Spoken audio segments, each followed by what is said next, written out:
Hi, Ed Harrison here for Real Vision. I have the distinct pleasure of talking to Neil Howe, Managing Director of Demography at Hedgeye.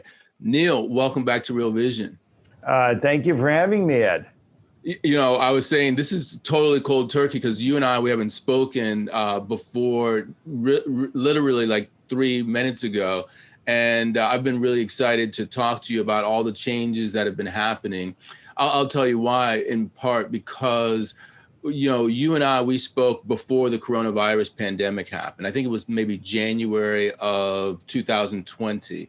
And we met in a townhouse or a row house in downtown DC. And the way I remember it is before we met, we had sort of a prep call. And I was sort of like, I don't know about this whole fourth turning stuff at all. I'm really, I don't know where I stand on it.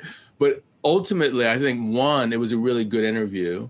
And two, I think that I've become much more interested in your macro view since we've done that interview. And so that's now that we've had the pandemic for so long, I want to get a sense of, what's changed in terms of your viewpoint just on a global basis as a result of the pandemic. Well, that's a global question, isn't it? I am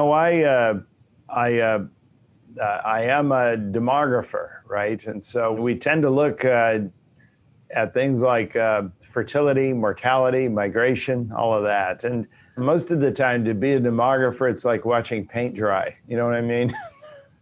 Nothing much changes. It's kind of like watching a glacier move forward. I will have to say, though, this last year has been a big one for demographers, right? Obviously, the mortality, but also the fertility. Right. There's incredible changes around the world. South Korea now, a total fertility rate of 0.84. Never seen that before in a large, country. Absent, catastrophic destruction. Actually, it wasn't so bad for South Korea this year. They actually didn't have many deaths. They had that one early outbreak in Daegu. Actually, it was a very un-Asian thing. It was a bunch of these kind of a Christian community coming together to give each other group hugs. I don't know if you recall that, but it happened. I do. It was back in March or April. It was very early on. They contained that. They've done very well. But these huge declines are extraordinary. You see this in Japan. You see this in China. You see this in the United States. There is a chance that the United States, given the lack of migration, the high mortality and the huge drop in fertility, we could actually have a negative population growth year. We're not ordinarily predicting that to happen in America until the early 2040s, right? I mean, that's when everything slows down. The boomers finally begin to pass away, but even there, we're looking for net immigration to keep us positive over the long term. So it's very likely we had what demographers call a negative net. Hi, I'm Raoul Powell. Sorry to interrupt your video, I know it's a pain in the arse, but look, I want to tell you something important. I can tell that you really want to learn about what's going on in financial markets and understand the global economy in these complicated times. That's what we do at Real Vision. So this YouTube channel is a small fraction of what we actually do. You should really come over to realvision.com and see the 20 or so videos a week that we produce of this kind of quality of content, the deep analysis and understanding of the world around us. So if you click on the link below or go to realvision.com, it costs you $1. I don't think you can afford to be without it. Net immigration to keep us positive over the long term. So it's very likely we had what demographers call a negative net, natural increase year, which is basically, kind of births minus deaths, being negative. So these are really interesting events for demographers. Obviously, as you know, we also follow politics, mood changes, and everything else. This has been an extraordinary year. It started in a very strange way, and a very alarming way. I think I wrote my first piece on the Wuhan outbreak already in mid-February. I was writing about it. I remember telling everyone this is going to be worse than people think. And indeed it was. And we've been running, I think every week, 2 weeks or 3 weeks at Hedgeye, we've been running pieces on the COVID outbreak, sort of monitoring as it goes forward. My overall take on it is that this is going to be a longer process. It's not just going to be like flipping the lights off, and partly because of the length of time to do the vaccine rollout, but also has been widely discussed recently, this whole question of variants. The long-term hope, of course, is that it becomes a domesticated virus, more like the common cold, just another coronavirus wandering around.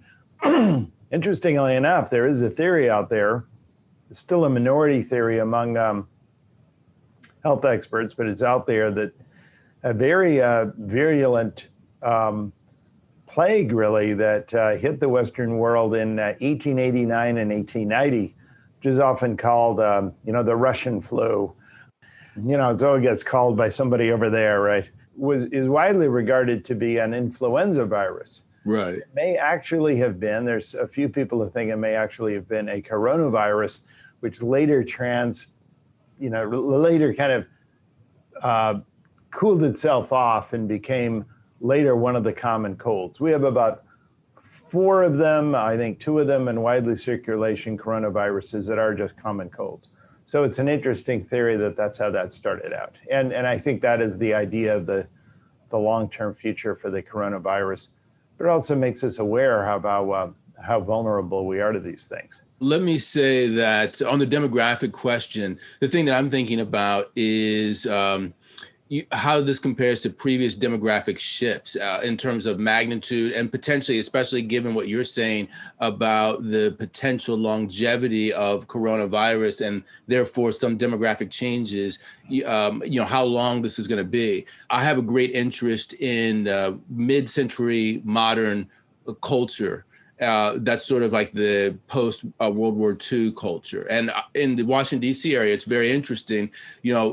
My generation, which is the Gen X, baby bust generation, in D.C., it was coincident with, obviously, birth control, and as a result, a massive demographic shift.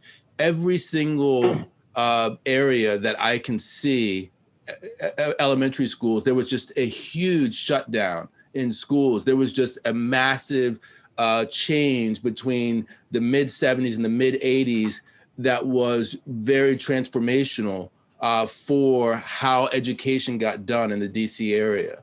I think those are the kinds of demographic shifts that I'm thinking about.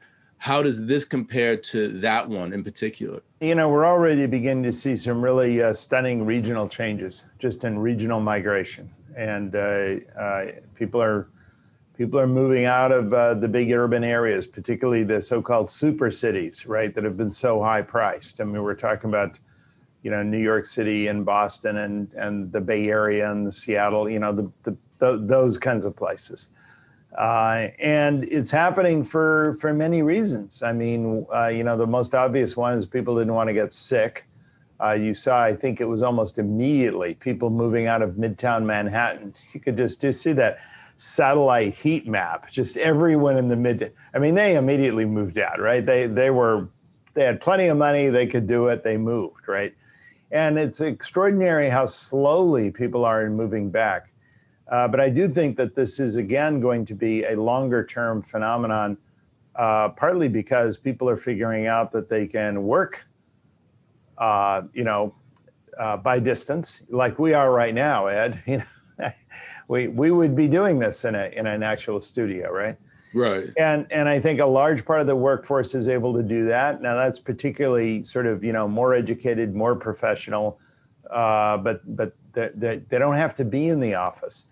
I've looked at all kinds of surveys that have come out about people's response to that. It's surprisingly positive across the board. People think that their productivity is just as good. It's better for the planet. They're not commuting. They save huge amounts of time. They get to spend more time with their family. I mean, they go down the things. And of course, then you have the CEO of the business who's wondering, how much are we paying on that lease, downtown for all that? I mean, what are we doing this for, right? So you have this kind of win-win shift. I think this is one of these path-dependent behavioral changes, right? You don't know what it's going to be like until you actually do it. And then suddenly you figure, wait a minute, we don't have to go back doing it the other way, right? So I think that's going to be enduring. Meanwhile, you've had a big retirement of boomers this past year. About 1 million more boomers retired than had been retiring over the past, 3, 4, 5 years, right? This kind of big cohort that's sort of in their just past age 65. Now, a lot of these group have been working more and more. We've seen that as a big trend in recent years, right? They're working more and more as they get into their late 60s, early 70s. But we found a big reduction in that. So these are people, now these tend to be at the other end of the income distribution. They tend to be lower income. They tend to be not as educated. And these are the people who, can't work by distance. These are the people who are, dealing with people every day. And they just decided, a lot of them, I'm sure, I've been thinking about retiring for a while, and this is it. I mean, there's no reason I should be doing this. And the first thing they're going to do is to move out of the cities or the suburbs where they're in, because they're too expensive, right? There's no need that they have to pay all that money. So they're going to be moving out. Then you have all these people who used to live in nursing homes, and many of them had been moving back with their extended families. And that means that working age people have to buy bigger homes or can't downsize as they've been wishing to, right? And in addition, you have affluent retirees who live out, wherever they are. And some of them, it's not a big stream, but it's a small stream every year, who want to buy townhouses, luxury townhouses in the cities, right? They want to go down and live, downtown in, DC or Boston or something like that. Well, that has completely stopped, right? No nightlife anymore. And furthermore, it's dangerous and all the. So this is why you see single family home construction just going vertical, over the past couple of months, and multi-unit construction, anything to do with commercial building in cities, just absolutely plummeting, right? So this is a big shift. And I think this is not temporary. Yeah, when you say it's not temporary, I think I have two questions on that. One is, which of the demographic changes that you're talking about are the ones to watch, and the ones that are going to be the most impactful, both in the economy and the political economy? And then secondly, also, over what period of time do you think that these shifts will occur and that we'll start to understand that they are permanent or semi-permanent? Well, I think the migration shift is, you will get obviously some moving back. What I meant to say was, it's not simply going to revert back. I think this is the assumption. And you will get some shift back, no question about it. Obviously, people already are coming a little bit back more into Manhattan. I'm sure more will come back. But it's not going to be the same.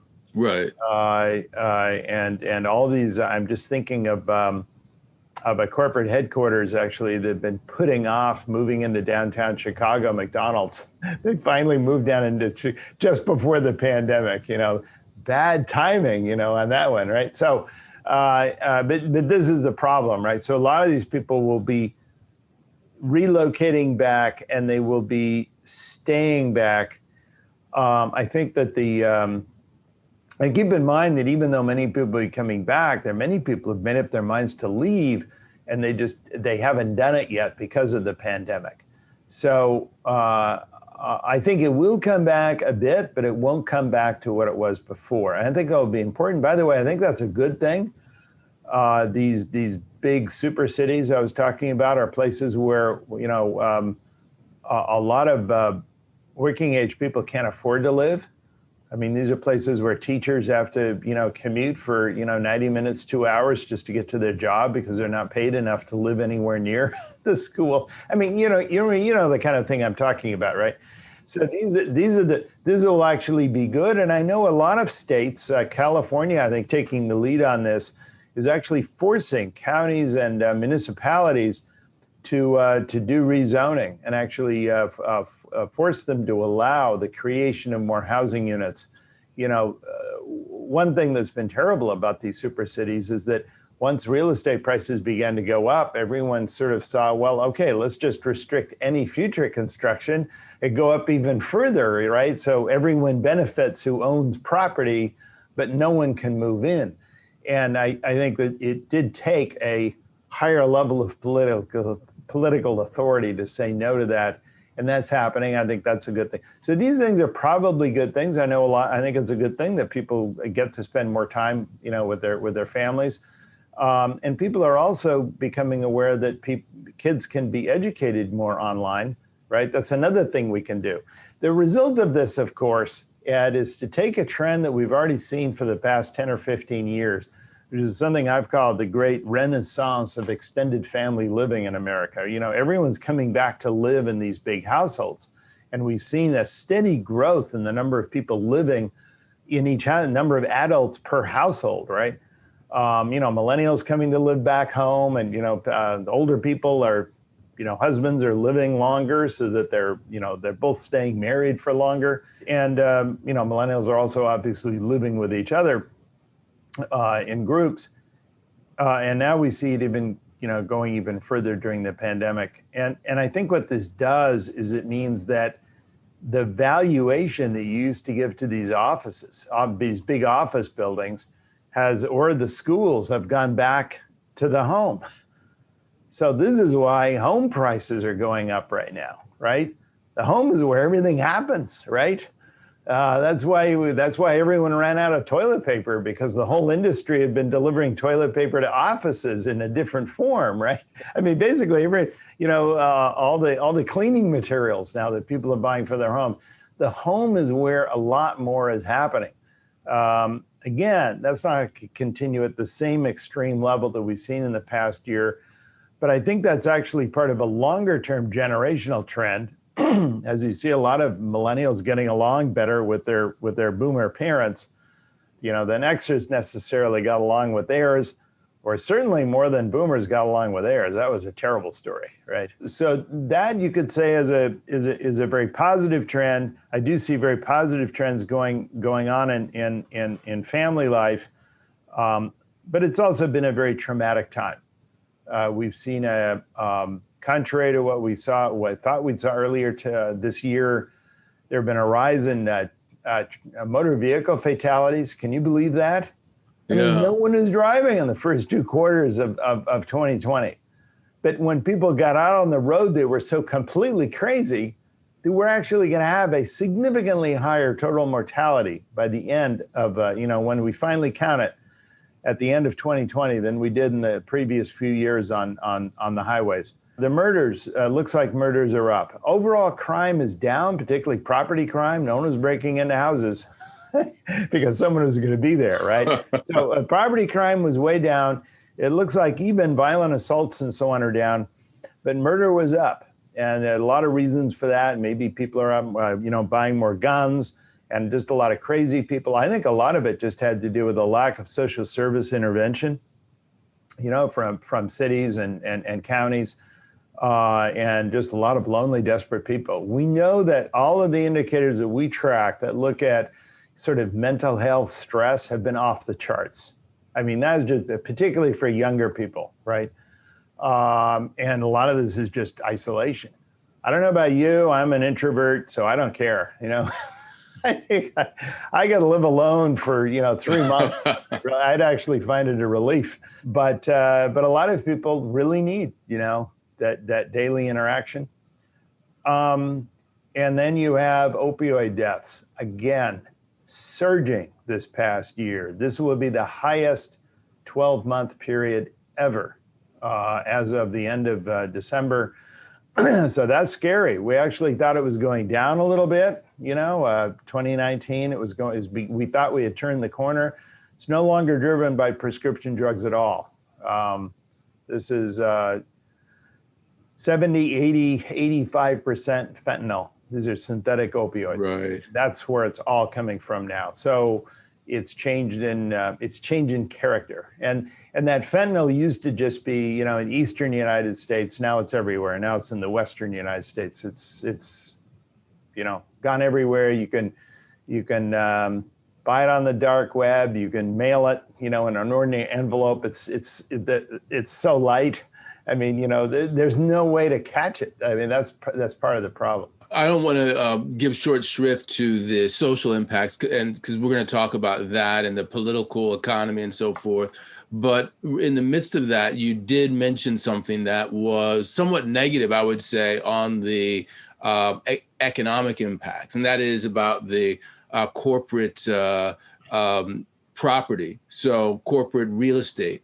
I was thinking in particular about two anecdotes that will go into a larger question. One is about Marriott. You were talking about bad timing. Marriott has decided to change their headquarters from what I would consider a plush suburban, almost exurban real estate place to downtown Bethesda, which is much more centrally located at the worst possible time, just like you were talking about in terms of bad timing. Then another anecdote I would add, Hyatt yesterday, they sent me because I'm part of their program. I've probably been to a Hyatt twice in the last a year because of the pandemic. They said, hey, you can, your office space, you can use at a Hyatt. That's all the headline said, something of that ilk. I didn't open it, but I'm sure that what they're saying is we're about to repurpose some of our building usage for other use, office use, because we're not filling our rooms. Yeah. Exactly. So I think this is a big problem.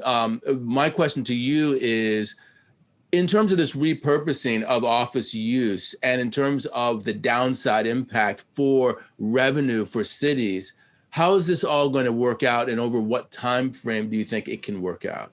Well, it was not an accident that this recent rescue plan that was just passed by Congress had a huge dollop of money, for state and local governments, and a lot of these were cities that are just beginning to be in trouble. I think it's now going to grow as time goes on. Their taxes are based on previous assessments and so on. Actually, they haven't done that badly yet, but moving forward, when all the assessments are going to be redone, right? In other words, this is kind of a slow motion car crash for municipal governments.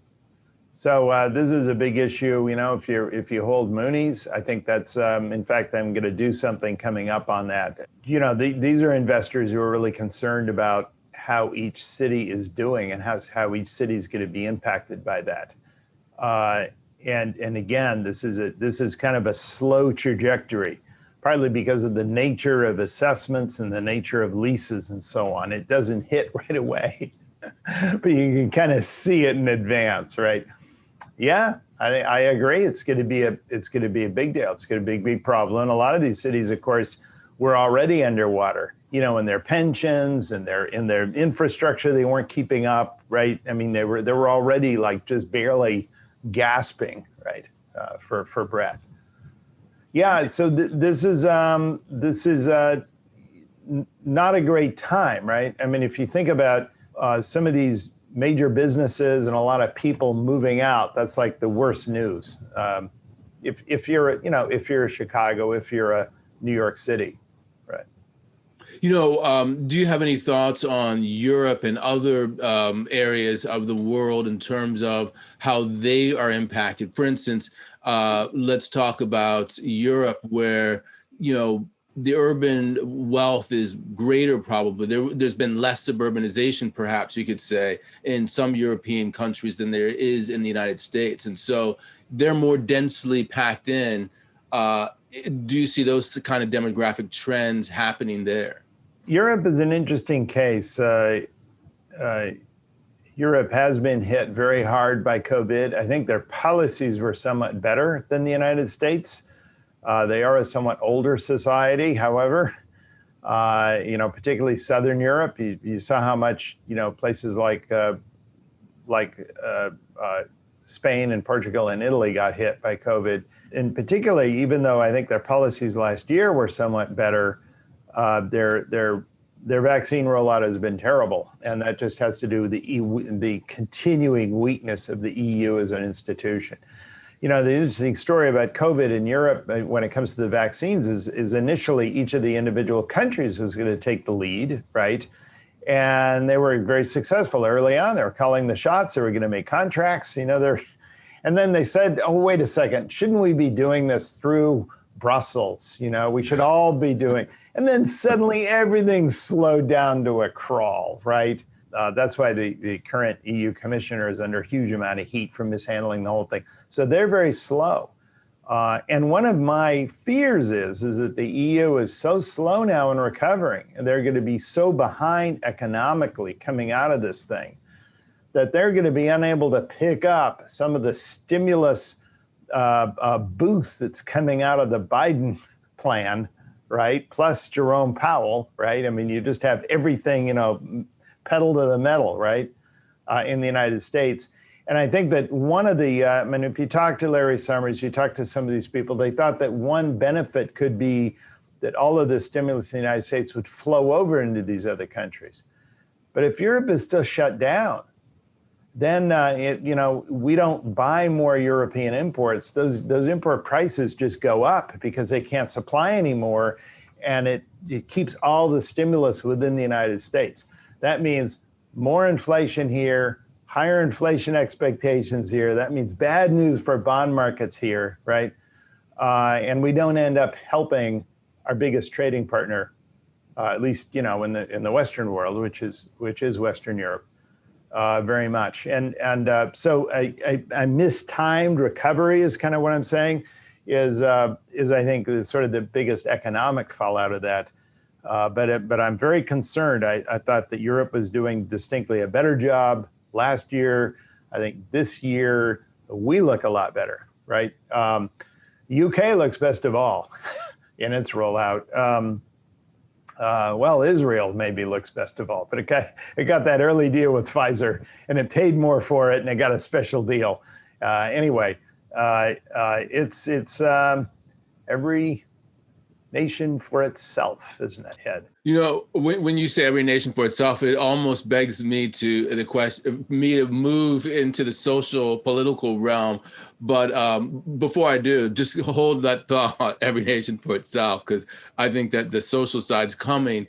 What are you seeing for 2020? Because you were talking about this uneven, staggered recovery. It was Q2, Q3. What do you think is going to happen globally, and what does that mean for asset prices, bonds, et cetera? We've been calling that this is going to be sort of very positive for the markets, very positive for the economy early on. I think it has been, through Q1. I think that will continue through into Q2. I no longer know exactly how far that's going to be, but I do think that the problems would begin to arise toward the end of Q2. And right. The problem kind of hitting the wall on two counts. One is disappointment on the vaccine, partly because, a large share of Americans, in fact, people all over the world, it's unclear whether they'll take it, right? And also because of the variants. I do think that we have underestimated it all along. I don't know if you remember last year, everyone was saying, oh, coronaviruses don't mutate. Do you remember that? Oh, yeah, I do. Remember that? It doesn't mutate. It has a special little, has a special enzyme which actually checks the replication. It doesn't end, and that's its weakness. Once we figure it out, it'll just, that's it. And that's absolutely untrue. All coronaviruses mutate, and we should have known that from the common cold. There's a reason why you keep getting the common cold. Do you know why that is? Because it keeps mutating. Exactly. And you can go back, and they only did these experiments after 2020. They actually just done these in the last 2 months. You can go back and you can take blood serum from someone in 1975, 1985, 1990, and compare it with the common cold that was prevalent just before and after the blood sample. Compare with the blood before, and the person's blood neutralized it just fine, right? But you take it, compare with a common cold coronavirus 5 years after you take that blood sample, ineffective. And that's, to me, smoking gun, that the common cold is constantly changing itself, right, to evade neutralization by antibodies. I think a lot of people thought, and in fact, I first thought when I first saw the evidence on this, is that a lot of these antibodies just lose their effectiveness over time. Your B cells kind of lose their memory and, various things. It turns out to be less that than the fact that it just changes. The actual virus mutates in a way that the same antibodies just aren't as effective. And we're going to find that to be true. Again, I do think the long-term future for COVID-19 is that it becomes gradually more and more quiescent. I make this point all the time, by the way, Ed. The coronavirus doesn't want to kill you.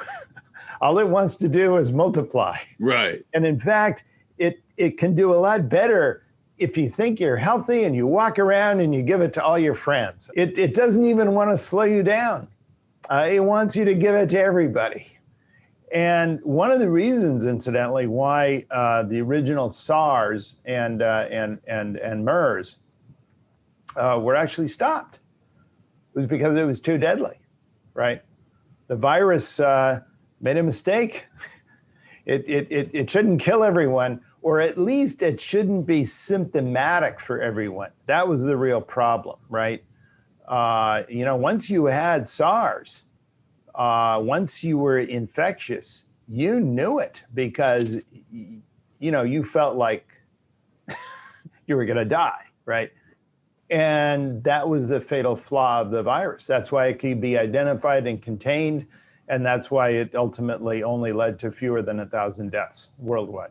Yeah, I think this is a good segue into the social political environment, because the transition that you're talking about from a somewhat deadly virus, with strains like the B117 strain, which is, causes hospitalizations that are 2.5, 2.6 times the level of the original strain, and also is more infectious, to the versions that you're talking about. It's going to take a little while. Yeah, I was just going to mention that UK strain is now completely dominant all through Western Europe now. And that's why they're having their lockdowns. Exactly. That's another reason. It's not just the slow vaccine rollout and so on. It's that they're suddenly dealing with a much deadlier and more transmissible virus.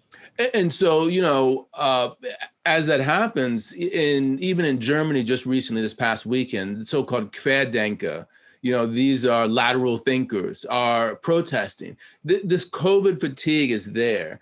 There is a palpable sense, actually right before this, let me just show you. I wrote a piece on what's happening in Europe, literally an hour before we started this, and I got an email from someone.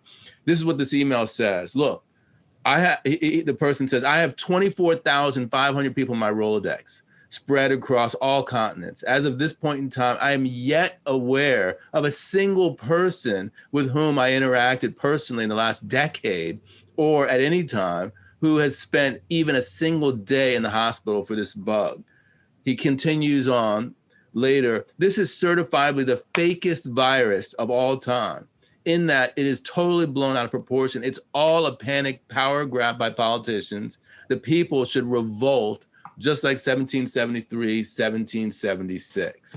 I could go on, but that's the sentiment. You see this everywhere. This is what's going on behind the scenes. Talk to me about how this plays out and what's over a longer term period in terms of, your demographic thinking of cohorts and generations. How is that interrelated?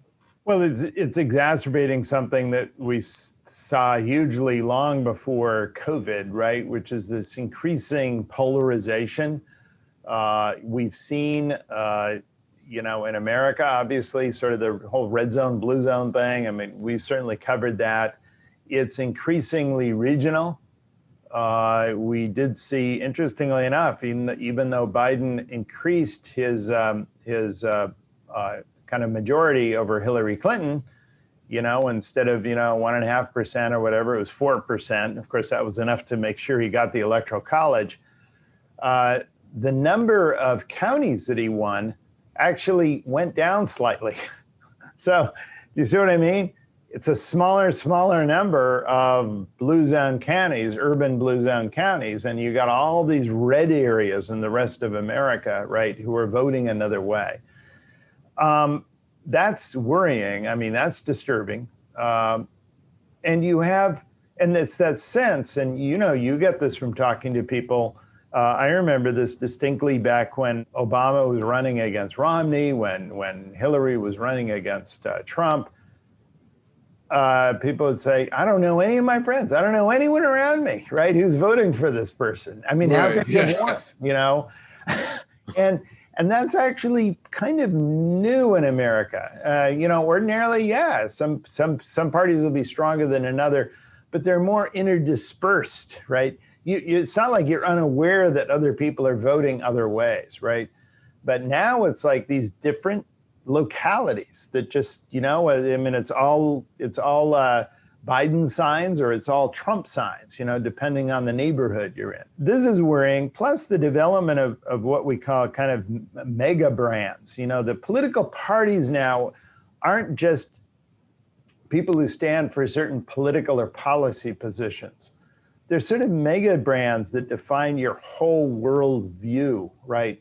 What America is, what its biggest threats are, how you look at the culture, in fact, what we're finding now is that people choose the mega brand first, long before they figure out what their policy positions are, right? And that leads to some of these sort of amazing sort of developments where, first of all, I'm going to go red zone. Then I'll figure out what to think about Russia, which is the amazing phenomenon of all these Republicans who had been, hawkish on Russia for the last 40 years. Suddenly saying, I think, Putin's a fine guy. What's the matter with him? That's wait a second. What happened there, right? So this is also unusual. This is an incredible degree of polarization. I think the last time we saw that, again, this comes back to this whole fourth turning, right? But the last time we saw that, I think, was in the later years of the Herbert Hoover administration. In the early 1930s, of course, that was with the Depression coming down. And then before that was probably in the late 1850s. And that was more of a real sectional division. And we saw everything in America separating, including the parties ultimately, separating, you had a kind of a northern Whig and a southern Whig and a northern Democrat and a southern, everything split. All the churches split, all of the national organizations split, everything split. North and South. Initially, that was good news for the Democrats because the Whig Party split up first. So you got, a couple of more Democratic presidents there at the end, Pierce and Buchanan. But ultimately, the Democrats themselves split with Stephen Douglas, and that allowed Lincoln to come in with only 40% of the vote, clean up the Electoral College, right? He won the vote, and we know what happened there. So. And yes, you could go back. You just talked about the 1770s. That was another period. And this is something people don't realize. The American Revolution at the time If you look at letters and diaries and so on, people talking about what was happening, they rarely said revolution. Yeah, they said revolution when they referred to it as what we're, the whole thing with Britain. But among themselves, they used the word civil war, right?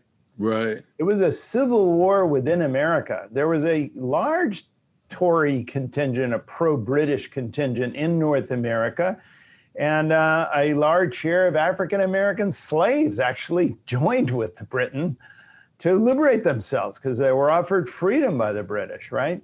As well as many who fought for the Patriots on the other side. In fact, at the end, a significant share, maybe 20% of the Continental Army was Black.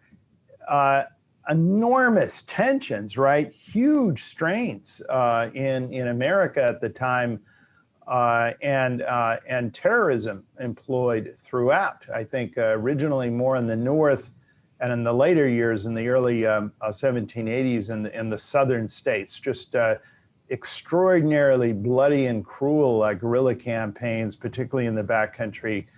It was a very bad time, and I will say that the most recent economic research we have now shows that period from the late 1770s through to about the mid 1790s was probably one of the biggest economic contractions in American history, probably larger than what happened even in the 1930s. We became a significantly more agrarian republic by the time of John Adams' presidency and the time that Jefferson took over. We kind of de-urbanized. I mean, it was traumatic, and then we recovered, right? Let me interrupt you for a second, because everything you're saying makes me think about Europe, because interestingly, all of the dates that you just gave me coincide with European, let's call them revolutions, if you will, at the same time. So think about the original French Revolution. It was coincident time-wise with what happened in the US. Yeah, a little bit later, but you're right. I'm looking at the 1840s, 1850s. You think the Second Republic in France. You think in Germany, you had the unrest, you had the revolutions of 1848, 1849. By the early 1860s, you had the formation of Italy that happened. And then, of course, we all know what happened in the 1930s in Europe as well. So it's almost as if these cohorts, if you will, of time, there's some intersection there globally. Totally. Yeah, totally. The way I see it, Ed, is that Europe was actually on a slightly slower schedule than America, in that, their French Revolution was obviously a little bit later, in many ways almost patterned. And that became a big issue by the 1790s between the Jeffersonians and the Federalists, right? About what attitude should we have toward the French Revolution. But that came late in our revolutionary era, when ours was really kind of complete. I think their awakening came a bit later, and that took place more in the late 1830s and 1840s, and finally reached a paroxysm in 1848. The more, that's more of a second turning. The more of what I call a fourth turning event in Europe, which was I'd say less critical in Europe. It didn't really hit Britain much at all, but it hit obviously France. They lost another war with Germany, or I guess they lost the first of several wars with Germany. That was the Franco-Prussian War in 1870. You had this enormous. These were basically what happened around the world in the 1860s, 1870s, was nation building struggles. So the development of the modern nation state, the turning of Prussia, the defeat of Austria-Hungary, and the creation of modern Germany, the successful wars that Russia, the Tsar, had with Turkey to expand, the power of Russia. The Meiji Restoration in Japan, you didn't mention. Of course, that was in 1860. Suddenly, Japan overnight becomes this modern, dynamic nation state, of course, going to lead all of Asia out of subjugation by imperialism. And it became the great champion for Asia. You know, their experience with Japan got a little bit more unfortunate as the 1920s gave way to the 1930s. But my point is that these were big turning points, which are very similar in a way to the Civil War, which is the nation building experience in the United States. I mean, we turned a republic almost consisting in some people's mind of an alliance of independent states, right? Right. A little bit, maybe a little bit stronger than the Continental Congress, but it wasn't clear how much stronger, to, by the end of the Civil War, into unquestionably, a nation state, a modern centralized nation state.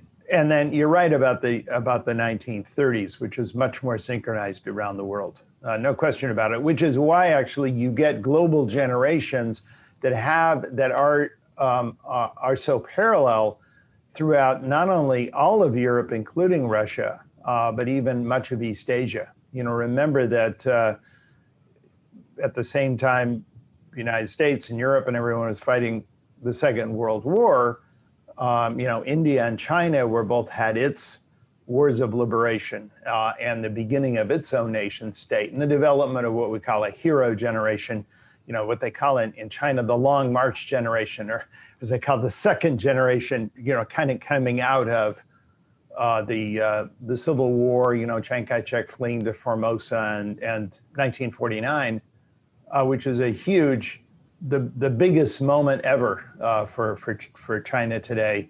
And the generation that came out of that victorious, of course, has this enormous, heroic civic reputation, which today China keeps hearkening back to.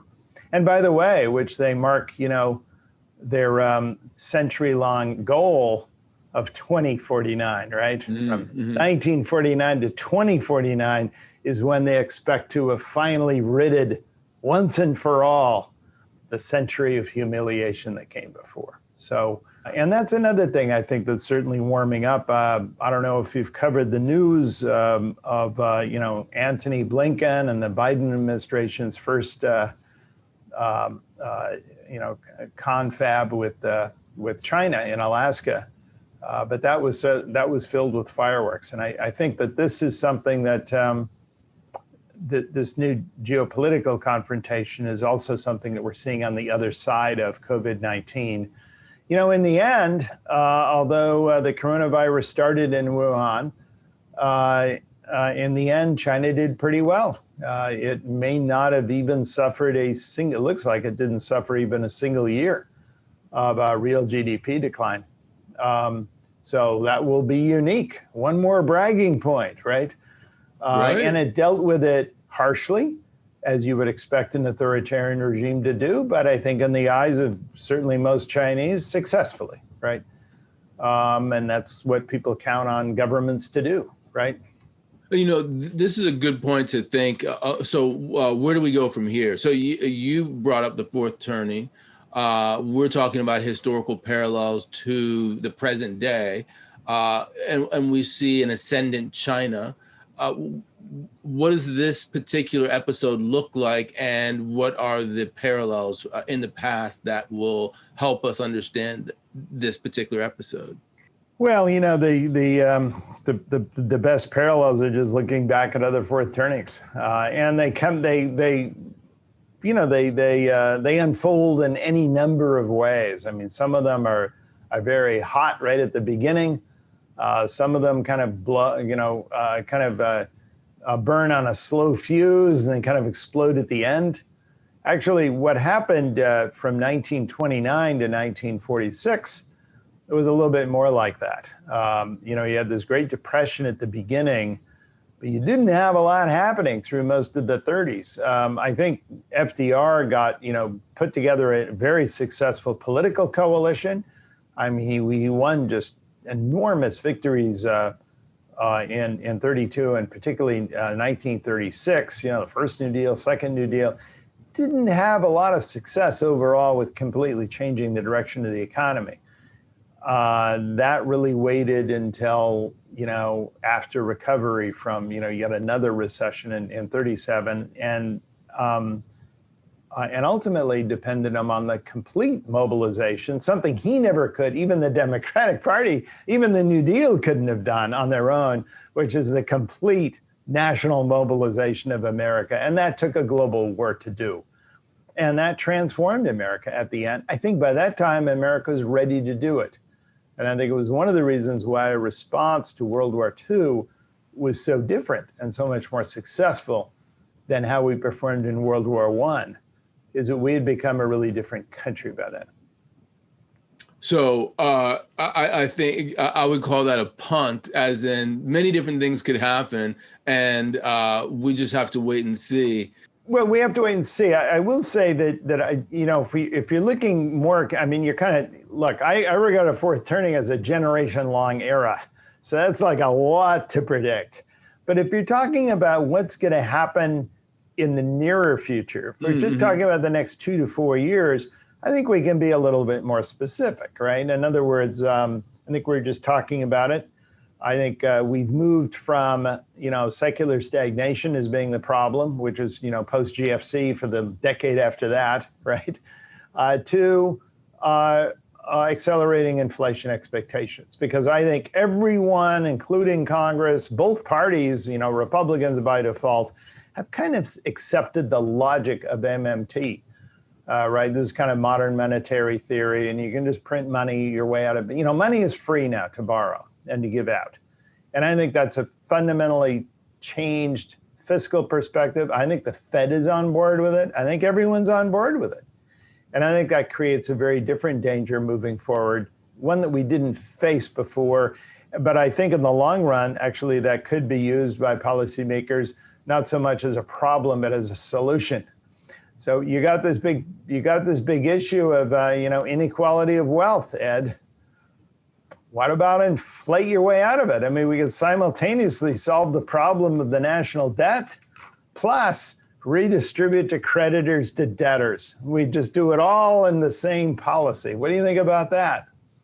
Well, asset prices are the big problem there, meaning that, here's an example that in Germany, because I was gonna ask you about Europe. How do the next few years look there? I think Germany's 10-year bond adjusted for inflation is at one of its lowest points since, or actually ever. You take 1.8% inflation expectations, and then you add in minus 30%, minus 0.30% rather, you get minus 2.1%. So if the average person is having inflation suck away their purchasing power, they're actually getting poorer relative to those who hold assets. So it could potentially exacerbate those differences. And then the question is, how does Europe, as an example, deal with this? Because they have a different political structure with the EU than the US in terms of redistribution and things of that nature. Well, I don't think Europe faces that.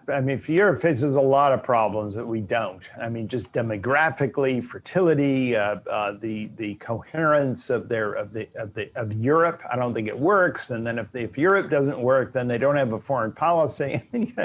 I think Europe has a lot of problems. Right. I don't think inequality is anywhere near the top of their list. Europeans don't depend upon private assets at all for their retirement. They overwhelmingly depend upon pay-as-you-go payments from government, right? This is a big difference. With the exception maybe of the Netherlands, and there are a few countries which have large, private funded pension schemes, either through corporations or individuals. But by and large, it's just reliance on government. You pay into these public pay-as-you-go systems, and they pay people. America is different, right?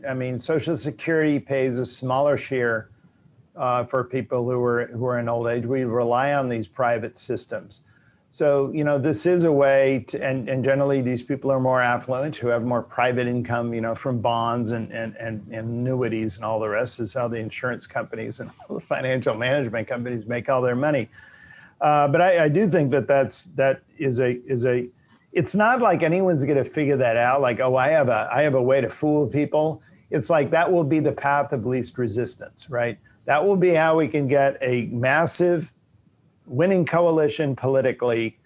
And this is the one section of the population that either can't complain, or even if they do, they won't win and they'll acquiesce. It's kind of like that. And by the way, that is what happened in World War II. The big decline in the Gini coefficient in America in terms of wealth and income was modest decline through the 1930s. It really went down steeply during World War II. And a lot of that was inflation. People held all this, treasury debt, they had all these bonds and so on. And suddenly, even with price controls, we had these huge surges of inflation, particularly just after World War II. And, we had financial repression. This was deliberate financial repression, right? We kept yields down, and we didn't allow people to get a return on it because we wanted to keep the federal government's outliers under control, and that's largely kind of what happened. That was the era when we saw the biggest quantitative shift, and as well as kind of on the benefit side, the GI Bill and all the housing benefits and everything that happened, Social Security finally coming on stream and all the rest of it. So that's the other thing that comes out of a fourth turning. If a fourth turning requires this massive ramping up of the tie between citizen and state. I mean, just to put it that bluntly, right? Mm-hmm. So that suddenly people are required to do more for the state and they get more in return, right? Suddenly becomes a larger transaction. I think particularly Generation X, who came of age in the 80s and then particularly started their careers in the 90s and 00s and so on, all their life has been the opposite direction, a weaker link between citizen and state, right? And I think we always have to reflect, that it can't go in one direction indefinitely. There have to be periods in history where it suddenly becomes stronger again, or else it would have disappeared eons ago, right? There has to be another historical dynamic. And I think we're discovering, or we're looking forward to what that dynamic is, right? That's the kind of dynamic we had in the 30s and early 40s. Where suddenly that became a much stronger bond, and it gave rise to a period which we often call the American high. These are the presidencies of Truman and Eisenhower and John Kennedy. We call that the American high because there was this enormous sense of community in America, this sudden appearance of an enormous middle class who we haven't seen before. It seemed like an unprecedented share of Americans suddenly owned their own homes. They all had union cards, you know what I mean? And it just seemed like we were a lot more equal than we were before. And people at the time thought that was a good thing. Boomers, when they came of age, thought that was a terrible thing. We were all homogenous, we couldn't speak our mind. So boomers came of age thinking that was just terrible oppression. We all had to be middle class. Why couldn't we do our own thing? Because it wasn't just economic equality. It was a certain kind of cultural, you know what I mean? We all had to behave the same way as well. That was part of the code coming out of World War II. And I think this is a period which is boomers remember very well coming of age. Xers don't remember it at all because they were born just after, right? They have no memory of that because it was all getting attacked by the late 60s and 70s by the time they remember, even as kids. So it's interesting, and this is why I focus a lot of my time on, is thinking about how every generation's relationship to these eras is fundamentally important in shaping who it is and how it thinks about the need either to shift away from that or shift back to that. And boomers will, throughout their lives, even when they're getting, the last of them are getting really old in the 2040s. will always be molded by that experience of growing up in a post-crisis era. And that's, to me, what makes Generation so fascinating. Well, Neil, it's been a pleasure to talk to you. It's been too long. Let's see how these next few months go, and maybe we can have another conversation, probably via Zoom the next time as well. Yeah. Don't be too optimistic on all that personal stuff. But it'll be good for me and maybe for you. Again, we don't mind living in our own castle, right? No, not at all. Not at all. All Thanks, right, Ed. Neil. Thanks so much. I hope you enjoyed this special episode of The Interview, the premier business and finance series in the world. However, this is just the tip of the iceberg. For more in-depth content and expert analysis, visit the membership link in the description to unlock a week's access for only $1. This dollar can change your life.